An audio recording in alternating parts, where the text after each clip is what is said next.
a pay-per-view with both Maven and Snitsky in the main event. Shut up and take my money. Oh, yes.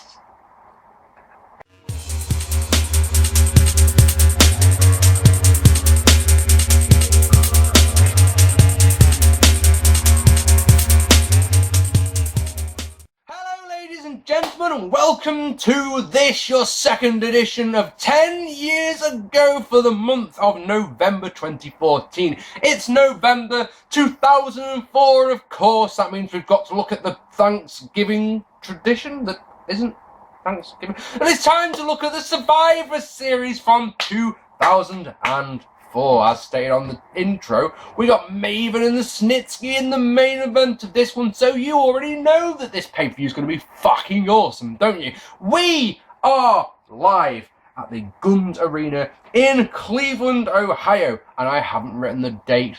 Doesn't matter, it's in November at some point. Look down below if you really want to know. 7,500 fans on hand. Long time stop for the WWF. On my notes I've got written that the two pay-per-views that sprung to my mind for the Guns Arena are Invasion in 2001 and SummerSlam 96. Theme for this one is a rubbish track by a band that I've never heard of called the X's, I think it is, and it's called Ugly, and it sounds like a generic new metal track from this sort of time period. And on Heat tonight, La Resistance defeated Hurricane and the superhero in training, Rosie. Hooray! Aren't you glad aren't you disappointed? Sorry, aren't you disappointed that you missed that there match? So, our opening contest tonight is Spike Dudley defeating Chavo, Guerrero, Rey Mysterio, and that big bad bastard, Billy Kidman, in a good opener, actually, to retain the Cruiserweight Championship. Chavo Guerrero is a babyface now, guessing that shooting star press that Billy Kidman did that gave him the concussion, changed his whole attitude, I don't know. Problem, of course, is that the crowd aren't interested in him in the slightest. Spike's heel beard that he's got going on at this point is starting to resemble Jim Neidhart. Watching a lot of the old school pay-per-views recently, noticed that Jim Neidhart used to stroke his beard a lot. In fact, that's pretty much all he did, and have a terrible evil laugh. You know, Spike could have an whole new dimension to his character coming on here where he strokes his beard. Anyway, Kidman gets a really nice drop kick on Spike and then is knocked to the outside by Rey. So Rey and Chavo go at it. Michael Cole, the idiot, calls them close friends despite the fact that they fought each other various times on pay-per-view this year. The two friends have about a minute's worth of cruiserweight action. Cole puts it over something rotten. You know, your cruiserweights are exclusive to SmackDown and all of that, and no one seems to notice that it's just a WWE match, but just a bit faster. It isn't cruiserweight in any way, shape, or form. But hey, that's me being picky. Rey hits a real nice runner off the apron on Kidman. Chavo then cancels a wheelbarrow, launching Rey to the outside onto Kidman. That's great stuff. Chavo follows with a plancher. Spike wants one as well, but he crashes and burns as Rey and Chavo move. The two mortal enemies go at it in the ring as Cole said that Kidman deliberately injured Chavo. And this is where we come back to what we were talking about on my No Mercy review. If I hit you with a tombstone pile driver and I'm dropping you on your head, am I deliberately trying to not injure you? Is it a case of, I want to win the match, so I want to hit you with enough force to knock you out, but not injure you? What does that mean? I mean, I don't understand. When he says he deliberately did it, I just don't get it. When it was clearly an accident, why is the babyface play-by-play guy trying to... Oh, fuck it. It's one of those things, it's just, I just do not get it. We got some really nice stackplex and a BK bomb by Kidman. He wants the shooting star press, but Chavo's having none of it. Acid drop is countered by Rey, who gets a 619. Wants the West Coast pop, but Kidman's still on the outside. He grabs onto the leg as Rey tries to springboard. Having none of that one, like I say.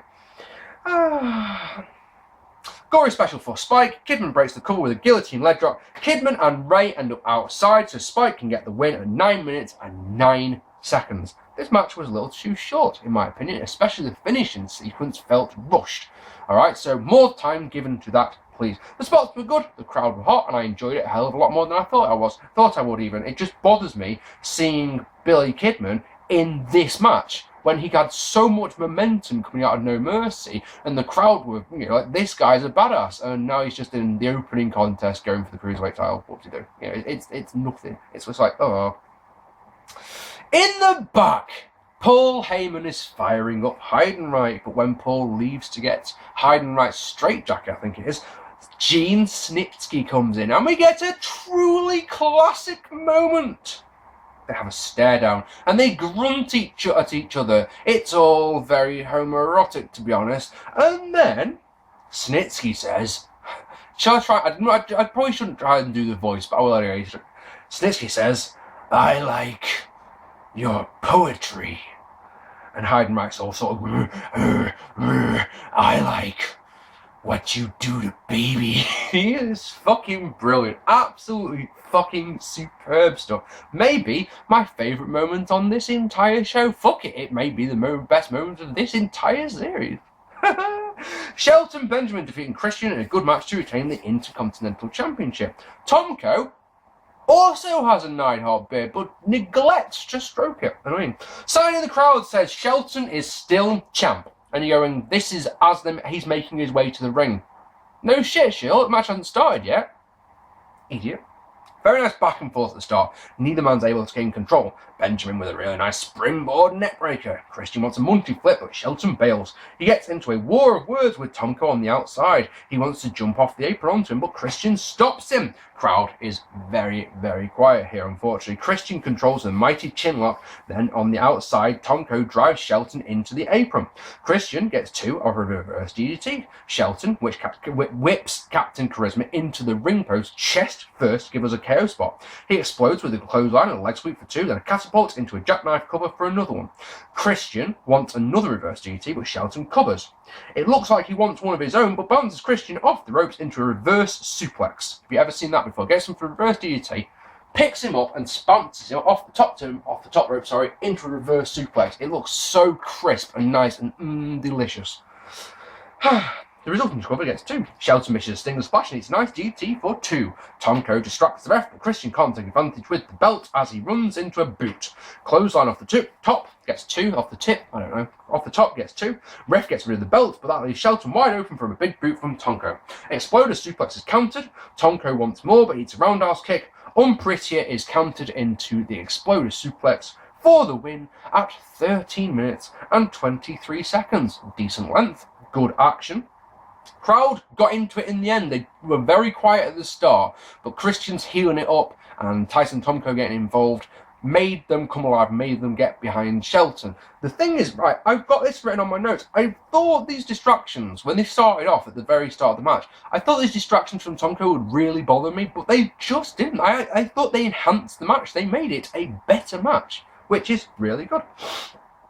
Also, another thing about this one is that Jim Ross tried his absolute hardest to get Shelton over as a potential main eventer, as a future champion, all that jazz. And you came away going, yeah, I fucking believe him. Of course, the benefit of hindsight is a different story. But yeah, at this moment, you're like, yeah, year or two, WrestleMania main event, Shelton Benjamin, happy days.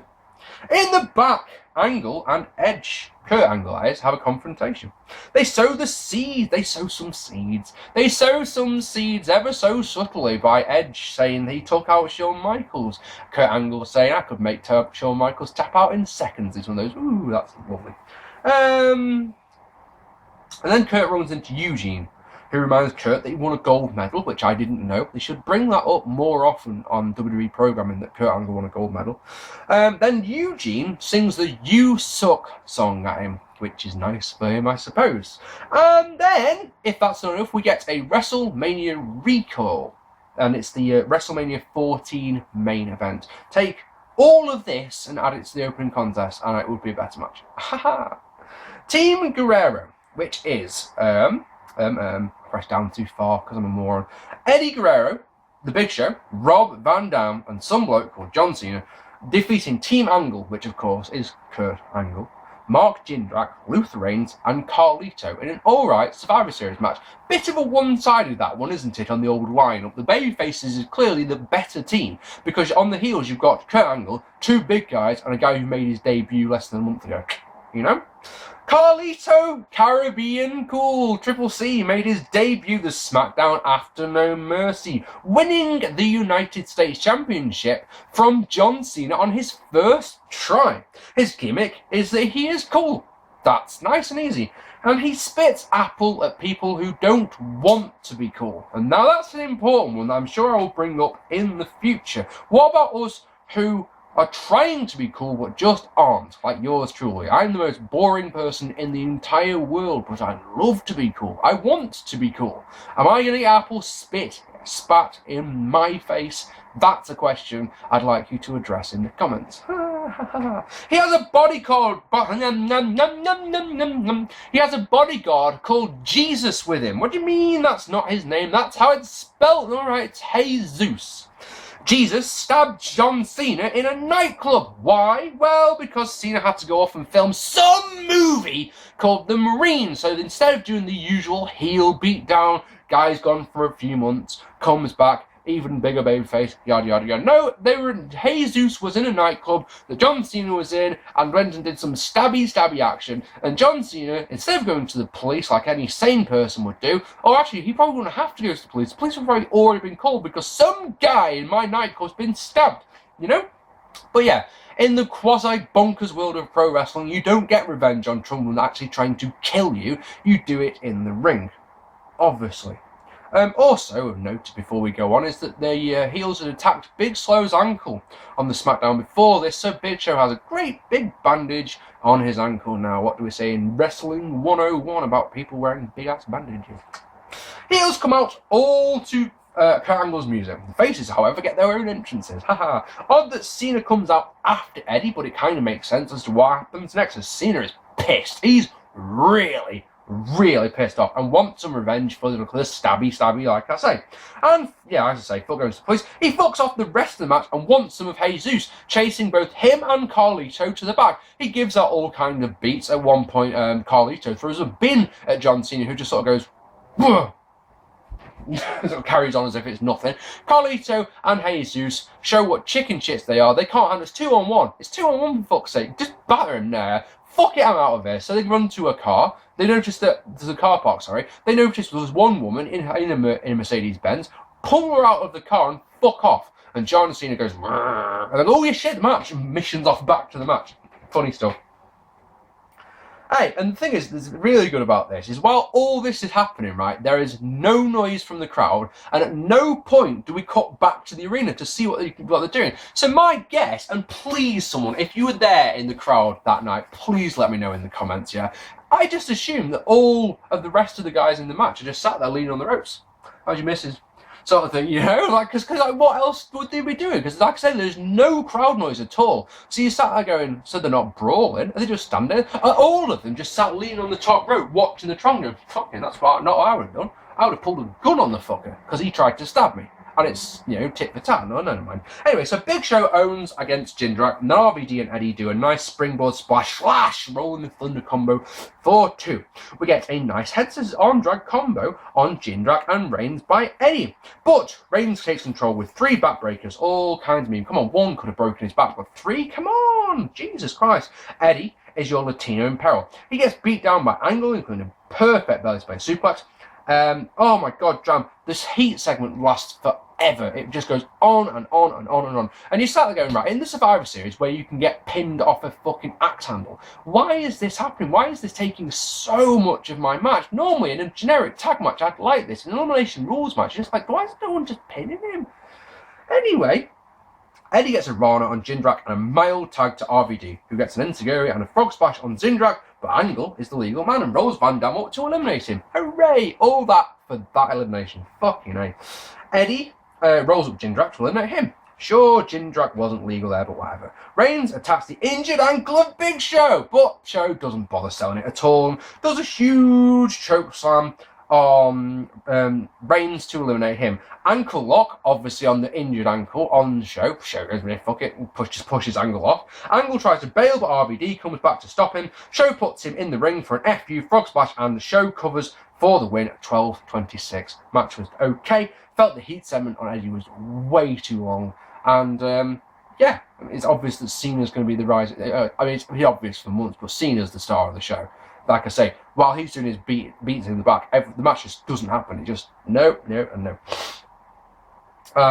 Yes, it was decent. In the back, the coach is with Maven. Coach runs him down and says, look, you don't deserve to be in the main event, echoing the sentiments of probably everyone in the arena, everyone watching this on pay-per-view. But yeah, Maven's like, oh, I'm going to have to give you a demonstration of why I should be in the main event. And then Snitsy takes him out, throws him out, and busts him open. Well, hey, so that's no more Maven, no Maven in the main event. Fucking yes. And if that's not enough, we get a promo vid for Heidenreich, who's in the next match. It's one of those, that's a bit strange. Anyway, Undertaker defeating Heidenreich in a fucking shite match. This was not very good at all. The big man costs the dead man the last ride match. Was it the last ride match? Something like that at No Mercy. So, dead man wants revenge. So, stare down at the start lasts at least a minute. How to waste a minute of the match to stare at your opponent. I don't like you. I'm going to keep staring at you instead of punching you because I don't like you. And Heidenreich started looking around and then going, I don't like you either, Taker. I want to read you some poetry, Taker. Something like that, I don't know. Taker works the arm from the start, looking at Keelok, ramming the arm into the turnbuckle, smashy with some elbows into it. Heyman distracts Taker when he goes for old school so Heidenreich can go low. He rams Taker into the ring post, bollock first, while Heyman has the ref distracted and doesn't bother selling the arm at any point for the rest of the match, because why would he? He's crazy. Doesn't feel pain or something. Taker comes back with a leg drop on the apron, an old school, and then a downward spiral. Where the fuck did that come from? I don't remember seeing that in Undertaker's Arsenal.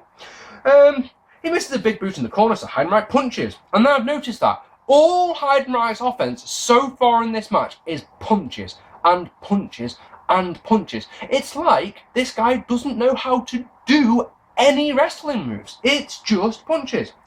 He's evil though, so he does do a chin lock.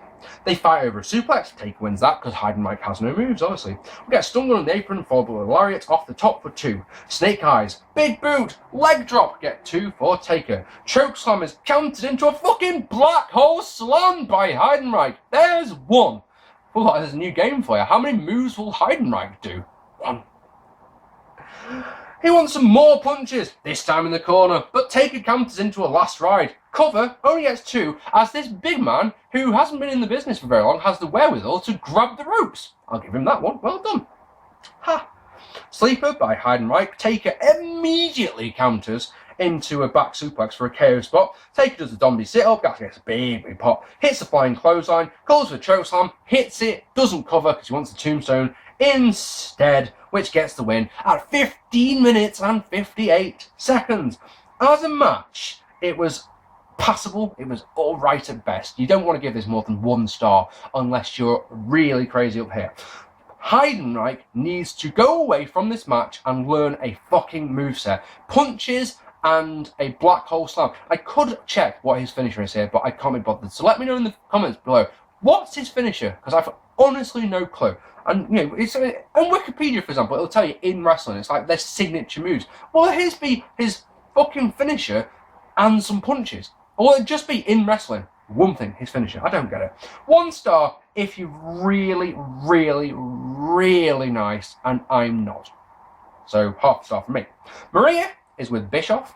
She, Maria, who won the Diva Search, member, so she's got a job as a backstage announcer. I mean, is that an increment of how terrible she is in the ring? I don't know. But anyway, she asks about Maven.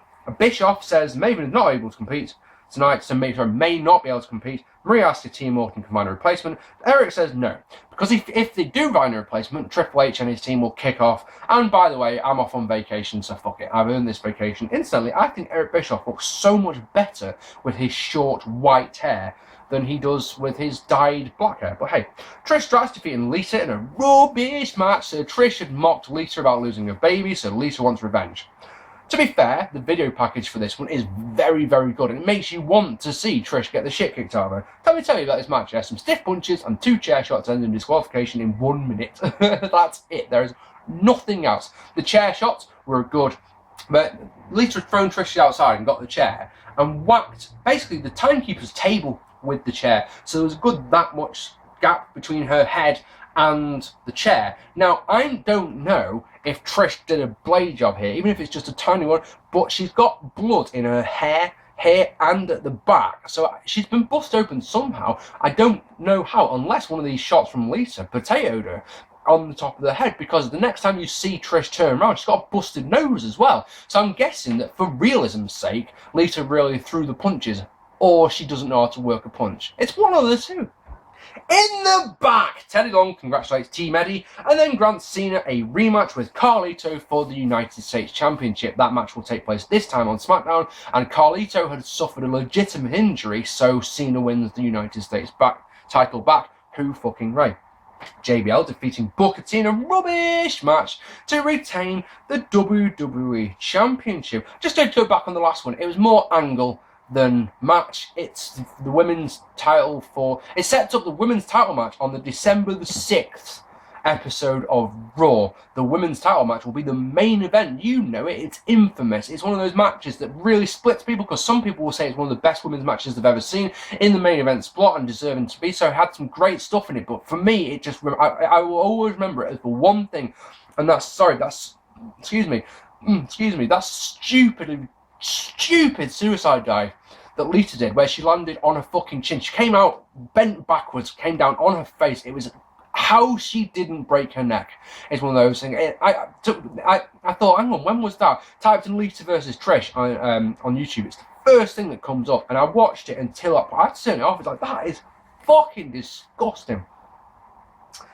JBL defeating Booker T in a crap match to retain the WWE Championship. So Booker's turned face since his series with John Cena. JBL has acquired a new chief of staff, some guy called Orlando Jordan. I have no clue what a chief of staff is meant to be. I'm sorry, I just don't know. Basically the deal was, Booker, if you beat Jordan, you get your title shot. So he did, and he did. And then Booker and Josh Matthews, of all people, beat JBL and Orlando Jordan in a tag match when Josh Matthews pinned JBL. Fantastic. JBL says if he loses this match, he will leave SmackDown, because that'll be a big loss to SmackDown, and another one of those things that really gets on my nerves, just like in the last match when Trish Stratus came out first despite being the champion. JBL comes out first here. Grr. God, that irritates me. Champion should always come out second. So this match is probably exactly how you'd imagine it. It's a big brawl. Brawl at ringside. Brawl back in the ring. Crowd don't care, and neither do I. So, after missing, I'll skip at least 5 minutes of this. Bradshaw controls with a big boot and some elbows for two. As he's an evil champion, he puts on a chin lock, because why wouldn't he? For fuck's sake. Booker comes back with a suplex, so Orlando tries to get involved, but gets beats, and then there's a bookend on the outside for the champ. More brawling at ringside until we go inside, where Booker gets a side slam. He wants the Harlem Hangover, but Bradshaw moves, and this was after Orlando Jordan had distracted him the first time, you know. Booker gets a side suplex, a spin kick, and a bicycle kick. Bicycle. Crowds still don't care as Orlando stops the axe kick on JBL to get two off a DDT. Ref gets bumped. Obviously, it's a JBL match, for fuck's sake. So we can get some more Orlando interference. He gets a chair, but out comes Josh fucking Matthews to stop him using it. And I popped for that. It was one of those, yes, that's going to be amazing. But Josh eats a big boot and a clothesline from hell, takes them both perfectly, and it's one of those, yeah, you forget this guy was a wrestler at one point, don't you? Axe kick for JBL, but gets two as new referee as Jordan pulls him out. He tries to use the belt, but it's a bookend, allowing JBL to use the belt for the win at 14 minutes and 43 seconds. It's as overbooked as you could possibly get. I popped for Josh, trust me on that one. But it's weird because earlier on in the Tyson Tomko interference, I thought it made the match better. I really did. This just got on my nerves because, like, look, this guy cannot get the win without Orlando Jordan, can he? So this is the time. This match was booked so that Booker wins. The way that he overcame two men, not one. He overcame two men. Booker wins. No, he doesn't. That doesn't make any sense. This match was rubbish. Absolutely rubbish. Once again, terrible champion is JBL. They need to get the belt off him. Every single month you start going, this is the one. Now think about the next one, Armageddon. You fucking know that JBL's losing the belt because it's a four-way match. No, still goes to WrestleMania. Every shortcut that they could use, and it's still made for a shit match. The only thing that surprised me in this one is that JBL didn't get busted open. That was the only thing. We get a tribute to the Troops video, which is lovely, set to Creed, who I don't like. I know the OSW guys fucking adore Creed. I don't like Creed. Saying that, I like Diet Coke, and Jay Hunter doesn't, so one of those things. Then Triple H gives Batista a pep talk and says that they're not only are they going to win this match, but they're going to batter Snitsky and Edge as well to stop them being the Raw general manager. Batista stops Rick on the way out in a nice little bit of subtle storytelling again, says, I can't wait until I'm Raw general manager. And you're like, oh, I like it. So, our main event is Team Orton, which is Randy Orton, Maven, or not, because he's been taken out, Chris Benoit, Chris Jericho, defeating Team Triple H, which is, Triple H, that's the one, and Batista, Snitsky, and Edge in a good Survivor Series main event. So, winning team gets control of Raw. Because Eric Bischoff is sick of Evolution, there was an episode of Raw where the entire babyface side of the Raw roster said, no more Evolution, and Eric Bischoff saying, fuck it, I'm going on vacation, balls to you. The winning team gets control of Raw for 4 weeks. There's 4 men on each team, so the winner gets 4 weeks worth of control. Okay? And Maven and Gene Snitsky are in your main event. Well, not as I say, Maven doesn't come out with the rest of the babyfaces, so it's a 3-on-4 match. Benoit starts with Edge, nothing of note. In comes Orton and Snitsky, nothing of note. Jericho and Triple H, nothing of note. It goes like this. They keep switching it around, quick little fast tags. Nothing actually happens until Benoit snaps and loads with Germans and a snap suplex. He goes up top, hits a diving headbutt and lands on both Edge and Triple H's face. Sharpshooter for Hunter, broken by Snitsky. Crossface on Edge is broken by Batista. Pedigree for Benoit. Edge covers and gets the 3 to eliminate Benoit, leaving it 4-on-2 and about 7 minutes, something like that. Edge and Jericho go until there's heel miscommunication between Snitsky and Triple H. Walls for Hunter as Batista and Snitsky argue. Batista breaks it though. Flair stops the lion salt, so he's thrown out by the ref. Orton clocks Batista with the World Heavyweight Championship, so Jericho can get an Enziguri to eliminate the big man to make it 3-on-2. Jericho hits a spinboard dropkick on Edge, but Snitsky takes control, so Jericho can be our face in peril. The heels take out Orton on the outside, so when Jericho gets a DDT, there is no one to tag to, but wait!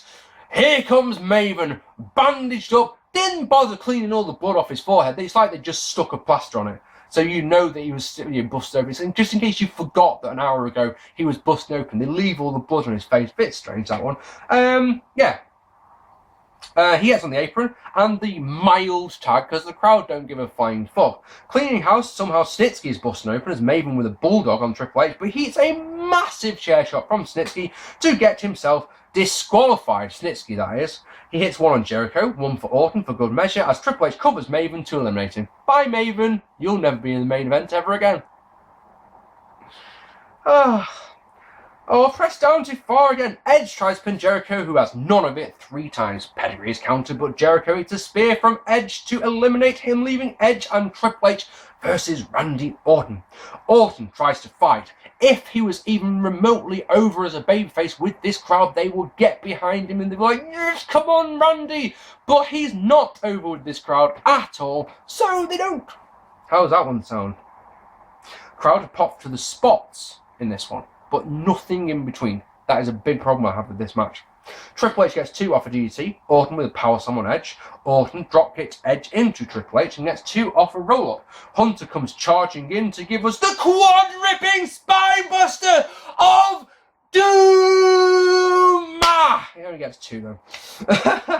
Edge wants the spear, misses, hits Triple H. You don't think it even covered, actually, now I think about it, because he wasn't the legal man. Edge wants the spear, misses, hits Triple H, an RKO later, and Edge is gone, leaving it 1-on-1 with the game. Hunter goes low as the ref is trying to get rid of Edge. Pedigree is counted into an RKO out of somewhere for the win out of 24 minutes and 31 seconds.